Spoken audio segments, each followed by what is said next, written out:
शेतकरी बंधूंनो नमस्कार, मी आपला कृषी मित्र पवन। आज आपण बघू शकता केळी बागेमध्ये आलो होतो। केळी बागेमध्ये हा रोपांचा प्लॉट आहे। रोपांच्या प्लॉटमध्ये मित्रांनो आपल्याला इरविनिया रॉटचा प्रॉब्लेम या ठिकाणी आढळून आला। आता इरविनिया रॉट खूप शेतकऱ्यांना माहिती नाही।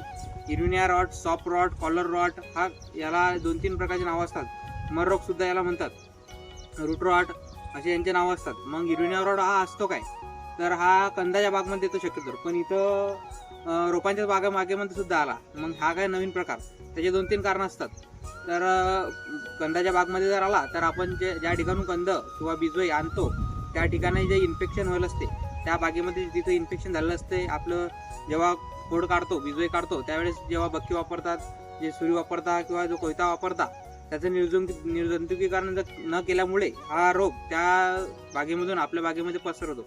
पण या ठिकाणी रोपांचा आहे, हा रोपांच्या ठिकाणी कसा झाला बुवा, तर याचं कारण असं आहे की पावसाळ्यामध्ये जे पहिले पाणी पडलं, यावर्षी 2024 मध्ये जर आपण बघू शकता सर्वात जास्त ऊन तापला आणि एकदम पाणी आलं, जे पावसाळ्याचं पाणी एकदम पडलं, त्यामुळे असा विषय झाला की हे जे खोड असते, हे खोड असं उभं असते, या पानामध्ये पोंग्यामध्ये पाणी जातं, पोंग्यामध्ये आणि बेचांमध्ये पाणी जातं, बेचांमधून पाणी खाली जातो आणि जो पावसाचा थेंब जमिनीवर पडतो, जमिनीवर पडला की खोडावरती माती उडल्या जाते आणि त्या बेचांमधून सुद्धा पाणी खाली जाते।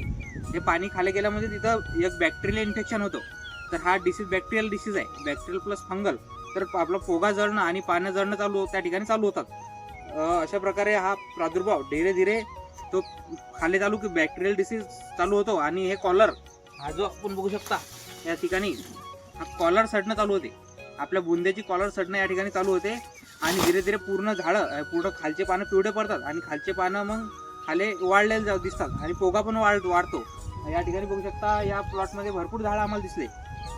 तर यावर आपल्याला नियंत्रण कसं करायचं आहे, तर केमिकल मेथड जर बघितला गेला तर कॉपर ऑक्झिक्लोराइड 500 ग्रॅम प्रति 1000 फळांसाठी, त्यासोबतच स्टेप्रोसायक्लिन सल्फेट, हे जे बॅक्टेरियल डिसीज असल्यामुळे आपल्याला स्टेप्रोसायक्लिन असं या ठिकाणी खूप महत्त्वाचं आहे वापरणं। 60 ग्रॅम प्रति 1000 झाडांसाठी त्यांचा वापर करायचा आहे। त्यानंतर ब्लिचिंग पावडर आपल्याला कुठं पण मिळते, एखाद्या हार्डवेअरवर, ग्रामपंचायतमध्ये, कृषी केंद्रावरती किंवा ॲग्रो सेंटरवरती ते मिळणार नाही, परंतु हार्डवेअरवरून ते घेऊन 2 किलो प्रति 1000 फळांसाठी याचा वापर करायचा आहे। हे झालं केमिकल मॅनेजमेंट मित्रांनो। परंतु हे केल्यानंतर सुद्धा जर आपल्याला कंट्रोल नाही मिळाला तर हे खोडं आपल्याला उपटून किंवा काढून शेताच्या बाहेर फेकायचे आहे। बांधावर फेकण्यापेक्षा ट्रॉलीमध्ये किंवा आपल्या बैलगाडीमध्ये नेऊन दूर फेकायचे, आपल्या शेताच्या दूर फेकायचे, कारण की हा बॅक्टेरियल डिसीज आहे, हा वाढू शकतो। तर अशा प्रकारे आपल्याला याचं नियोजन करायचं आहे। त्यानंतर हे पहिली केमिकल ड्रिंचिंग केल्यानंतर 5-6 दिवसानंतर आपल्याला मेटॅलॅक्झिल प्लस परत कॉपर ऑक्झिक्लोराइड याची सुद्धा ड्रिंचिंग करायची आणि ह्या दोन्ही ड्रिंचिंग करायची, आळवणी करायची आहे, ड्रिपमधून सोडायचं नाही आहे, जेणेकरून आपल्याला हा प्रादुर्भाव लवकर कंट्रोल होईल।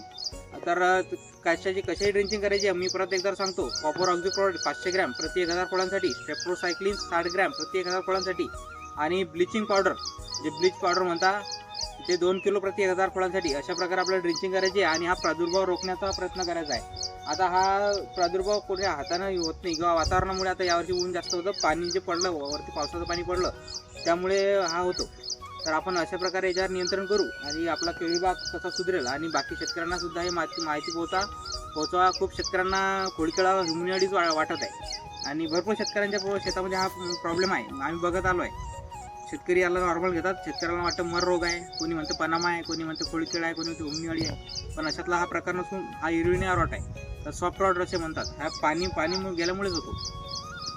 तर खूप साऱ्या शेतकऱ्यांच्या व्हॉट्सअप ग्रुपला हा व्हिडिओ जास्तीत जास्त शेअर करा आणि केळी बागेचे नुकसान होण्यास टाळा। भेटूया मित्रांनो पुढच्या व्हिडिओमध्ये। राम राम।